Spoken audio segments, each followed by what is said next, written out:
CrPC की धारा 172(3) की सरल परिभाषा। धारा 172(3) पुलिस अधिकारी जो अपराध की जांच करते हैं वे केस डायरी, जांच का रिकॉर्ड तैयार करते हैं। इस केस डायरी को आम तौर पर आरोपी को देखने या उसका इस्तेमाल करने की अनुमति नहीं होती। केस डायरी खुद कोई सबूत नहीं होती और आरोपी को इसे सीधे देखने का हक नहीं मिलता। हालांकि कुछ खास मामलों में कोर्ट आरोपी को केस डायरी के कुछ हिस्से दिखा सकता है, जैसे जब पुलिस अधिकारी गवाही देता है और आरोपी उससे सवाल करना चाहता है, या जब केस डायरी और गवाह के बयान में कोई टकराव होता है।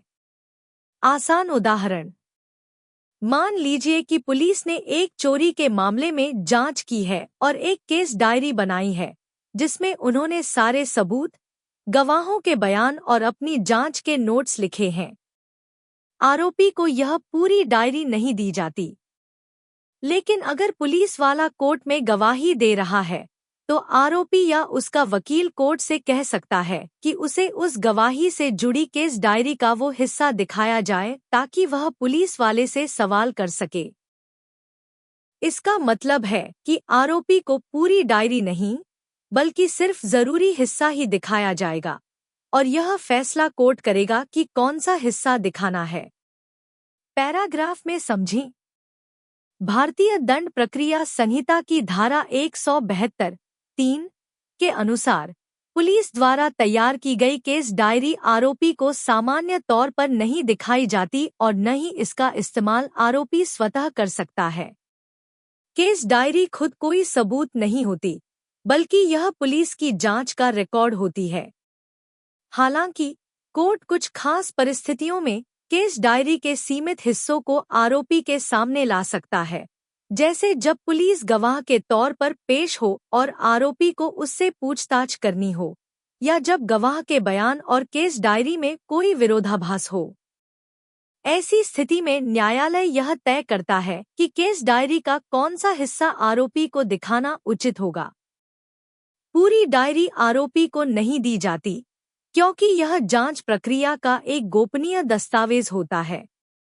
इस प्रकार धारा 172(3) आरोपी को केस डायरी के इस्तेमाल के लिए केवल सीमित और नियंत्रित अनुमति देती है, जब न्यायालय इसे जरूरी समझे। सीआरपीसी की धारा 207 और 208 की सरल परिभाषा। धारा 207 सेक्शन 207 जब पुलिस एफआईआर के बाद केस की जांच पूरी कर कोर्ट में चार्जशीट, अभियोजन पत्र दाखिल करती है, तब कोर्ट आरोपी को यह बताने का आदेश देता है कि उसके खिलाफ क्या-क्या दस्तावेज, गवाहों के बयान और सबूत पेश किए गए हैं। इसका मतलब यह है कि आरोपी को अपने खिलाफ जो भी सबूत हैं, उनकी पूरी जानकारी दी जाए ताकि वह अपनी रक्षा के लिए तैयार हो सके। धारा 208 सेक्शन 208 अगर आरोपी खुद कोर्ट में उपस्थित नहीं होता या कोर्ट उसको पेश होने का आदेश देता है, तो कोर्ट उस आरोपी को मुकदमे के सभी दस्तावेज, जैसे चार्जशीट और सबूतों की सूची, उसके या उसके वकील के पास भेज सकता है ताकि आरोपी को पता चले कि उसके खिलाफ क्या-क्या आरोप और सबूत हैं। सुप्रीम कोर्ट की guideline to issue certain guidelines case 2017 पर सरल व्याख्या। सुप्रीम कोर्ट ने कहा है कि जब सीआरपीसी की धारा 207 और 208 के तहत आरोप तय किए जाते हैं, तब सिर्फ चार्जशीट या गवाहों के बयान ही आरोपी को नहीं दिए जाएं, बल्कि उसके खिलाफ मौजूद सभी सबूतों और सामग्री की सूची भी दी जानी चाहिए। इसमें जब्त की गई वस्तुएं, वीडियो क्लिप्स, फोटो आदि भी शामिल हैं। इसका मकसद यह है कि आरोपी को पता चले कि मुकदमे में उसके खिलाफ कौन-कौन सी चीजें हैं, जिससे वह अपनी अच्छी और सही तरीके से बचाव कर सके। उदाहरण के लिए, यदि पुलिस ने 5 गवाहों के बयान लिए हैं, एक मोबाइल फोन जब्त किया है और एक वीडियो रिकॉर्डिंग रखी है, तो आरोपी को केवल गवाहों के बयान ही नहीं, बल्कि मोबाइल और वीडियो रिकॉर्डिंग जैसी सब चीजों की पूरी सूची भी दी जानी चाहिए। इससे यह सुनिश्चित होता है कि मुकदमे की पारदर्शिता बनी रहे और आरोपी को न्यायिक प्रक्रिया में पूरी जानकारी मिल सके।